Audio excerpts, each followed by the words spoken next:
Commissioner of police వి అరవింద్ బాబును ప్రభుత్వం అకస్మాత్తుగా బాధ్యతల నుంచి తప్పించింది.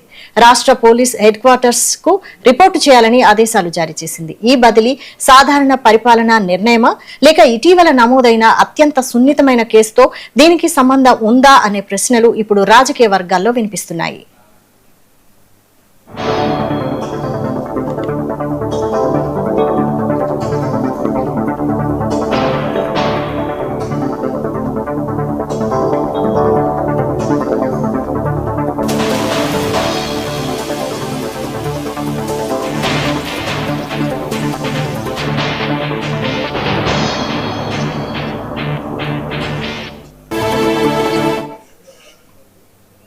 ఈ పరిణామానికి 2 రోజుల ముందు హైదరాబాద్ సైబర్ క్రైమ్ పోలీసులు meta India head Arun Srinivas తో పాటు ఫేస్బుక్, ఇన్స్టాగ్రామ్ లో ప్రధాని నరేంద్ర మోడీకి సంబంధించిన మార్ఫింగ్ చేసిన అభ్యంతరకర వీడియోలు, చిత్రాలు ప్రచారం చేసినట్లు ఆరోపణలు ఎదుర్కొంటున్న పలు సోషల్ మీడియా ఖాతాలపై కేసులు నమోదు చేశారు.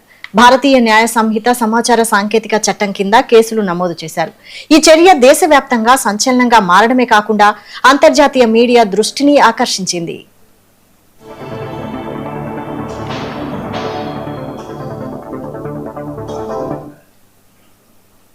నీట్ ప్రశ్నపత్రం లీక్ వివాదం నేపథ్యంలో కాక్రోచ్ జనతా పార్టీ పేరుతో జరిగిన నిరసనల సమయంలో ప్రధాని మోడీని లక్ష్యంగా చేసుకుని మార్ఫింగ్ చేసిన వీడియోలు సోషల్ మీడియాలో వైరల్ అయ్యాయి.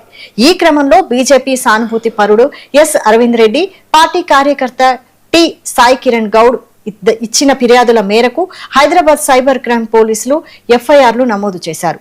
విచారణలో భాగంగా మెటాకు నోటీసులు జారీ చేసే ప్రక్రియను కూడా పోలీసులు ప్రారంభించినట్టు అధికారులు వెల్లడించారు.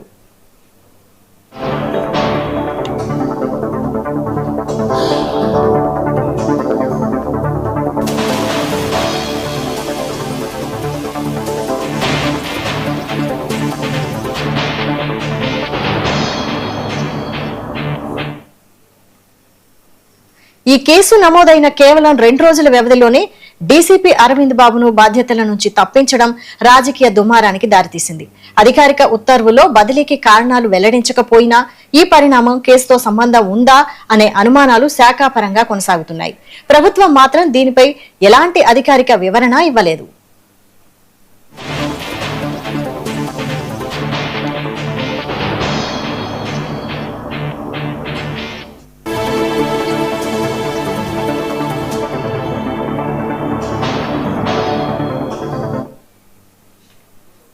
డీసీపీపై తీసుకున్న చర్యను తెలంగాణ బీజేపీ తీవ్రంగా ఖండించింది. పార్టీ రాష్ట్ర అధ్యక్షుడు ఎన్ రామచంద్రరావు మాట్లాడుతూ చట్టబద్ధంగా విధులు నిర్వర్తించిన అధికారిపై చర్యలు తీసుకోవడం ప్రభుత్వ కక్ష సాధింపు చర్యేనని ఆరోపించారు. ప్రధాని మోడీపై ద్వేషంతోనే కాంగ్రెస్ ప్రభుత్వం వ్యవహరిస్తోందని, నిజాయితీగా పనిచేసే అధికారులను భయపెట్టే ప్రయత్నం చేస్తోందని ఆరోపించారు.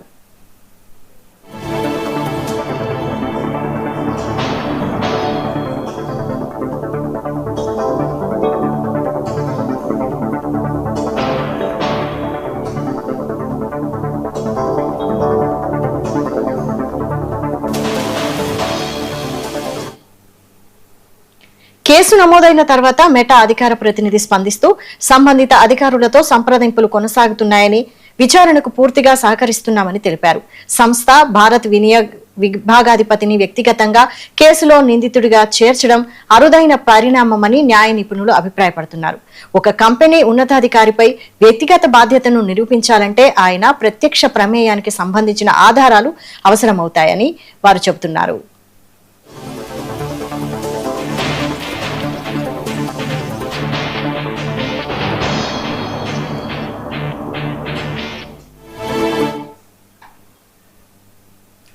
డీసీపీ అరవింద్ బాబు బదిలీ కేవలం సాధారణ పరిపాలనా చర్యేనా లేక మెటా కేసు నమోదు అనంతరం చోటు చేసుకున్న పరిణామాలకు దీనికి సంబంధం ఉందా అన్న అంశంపై ప్రభుత్వం ఇప్పటి వరకు స్పష్టత ఇవ్వలేదు. ఇదే సమయంలో మెటా ఇండియా హెడ్ పై నమోదైన కేసు విచారణ ఎటువైపు సాగుతుంది, పోలీసుల తదుపరి చర్యలేంటి అనే అంశాలపై దేశవ్యాప్తంగా ఆసక్తి నెలకొంది.